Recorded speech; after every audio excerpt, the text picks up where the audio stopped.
In the spring of 1587, in the hills outside Kyoto, a young samurai named Naoki received an invitation.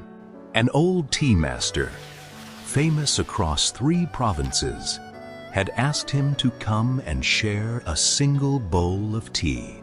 Naoki was honored. He was also, as young men are, extremely busy. He walked the mountain path, already thinking about the road home. The master met him at the garden gate. He had swept that path 4 separate times that morning. He had chosen the single flower the night before. He had cut the bamboo ladle with his own hands. 3 months of preparation were waiting inside a room the size of 4½ mats. Naoki crawled through the low entrance, as every guest must, leaving his sword outside on the rack. And then he sat there for 2 hours, somewhere else entirely. He thought about the report he owed his lord. He rehearsed a conversation he would have that evening. He looked at the hanging scroll and thought, I should learn to read these properly one day. He tasted the tea and thought, I will appreciate this far more when I finally understand tea. He promised himself he would return next spring, prepared and truly be here. He thanked the master, bowed once, and walked back down the mountain. He came back the following spring. The gate was tied shut with rope. The master had died in the winter. Naoki stood at that gate for a very long time. He had not missed the meeting. He had attended it. He had been in the room. He had simply spent every minute of it waiting for a better version of it. This small story reveals something quiet and devastating about the way the mind works. Naoki was not careless. He was not cold. He was doing exactly what feels responsible. He was preparing. He was improving himself. He was planning to be better the next time. But every single one of those thoughts required a next time in order to exist. And the next time was never promised to him. It never is. Not to anyone. The mind quietly treats the present moment as a rehearsal for a better performance later. And rehearsal is the most comfortable way to be absent from your own life. You know this feeling, even if you have never held a tea bowl in your life. You sit at dinner with your father and answer letters between his sentences. You watch a sunset while sketching it, saving the real looking for some later version of yourself. You half listen to a friend because you are already composing what you will say next. And underneath all of it runs one silent assumption. There will be another time. In Naoki's century, that assumption was almost impossible to hold. A journey from Edo to Kyoto took 12 days on foot. Along the Tokaido Road, you said goodbye to a face, knowing you might genuinely never see it again. Today, you can reach almost anyone alive in under 2 seconds. And that quiet miracle taught you something false, that nothing is ever really final. So you stopped arriving anywhere. You began merely attending. When you mark a moment as repeatable, your mind files it away as low priority, and you never live it. The Japanese built a phrase for the exact opposite of this. In 1588, a merchant named Yamanoue Soji wrote down everything his teacher had taught him.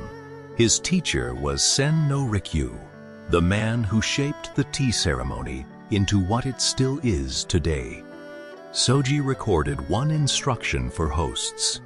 Treat your guest as if this gathering happens once in a lifetime. Ichi-go ni ichi-do no ii. One encounter, one single occasion. Rikyu lived by it to the very end. In 1591, the ruler Toyotomi Hideyoshi ordered him to take his own life. He held one final gathering. He served the tea. Then he gave every utensil away to the guest who had used it. One bowl he kept back. That one would never be used by anybody again.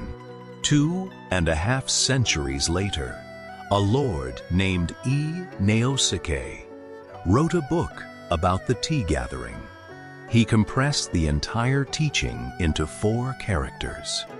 Ichi-go Ichie. One lifetime, one meeting.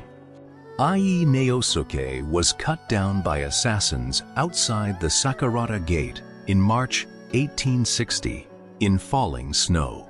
The man who wrote most beautifully about last meetings did not know which of his was the last. Here is where almost everyone misunderstands this idea. They hear it as something soft. Enjoy the moment. Be grateful. Slow down a little. It is not soft. It is the correction of a factual error.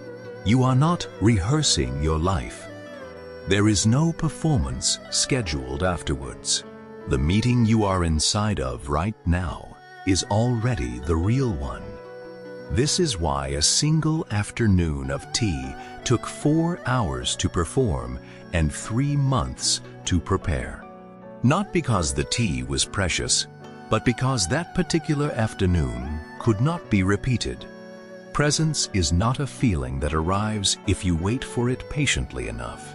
It is what is left over once you stop quietly counting on a second chance. The samurai did not become present by feeling reverent. They became present by removing the exit. Imagine a student who makes one very small vow, not to change his life, only one meal. Every evening, he leaves his letters in another room and eats with his mother. 1 hour. No plans, no improvements, no promises about doing this properly next time. His friends tell him it is meaningless. 1 hour changes nothing at all, but those hours accumulate somewhere the years cannot reach.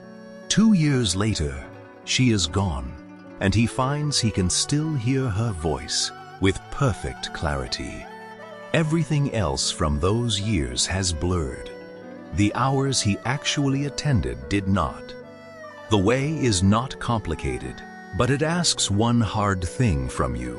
Do not save your best attention for an improved version of this moment.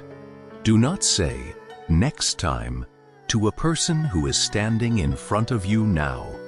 Rikyu's students carried one sentence out of that small room for 400 years. The tea we drink together today will never be drunk again. You are not preparing for your life. You are already sitting inside the only one you were given. This meeting, this one, right now, will not come back. So meet it.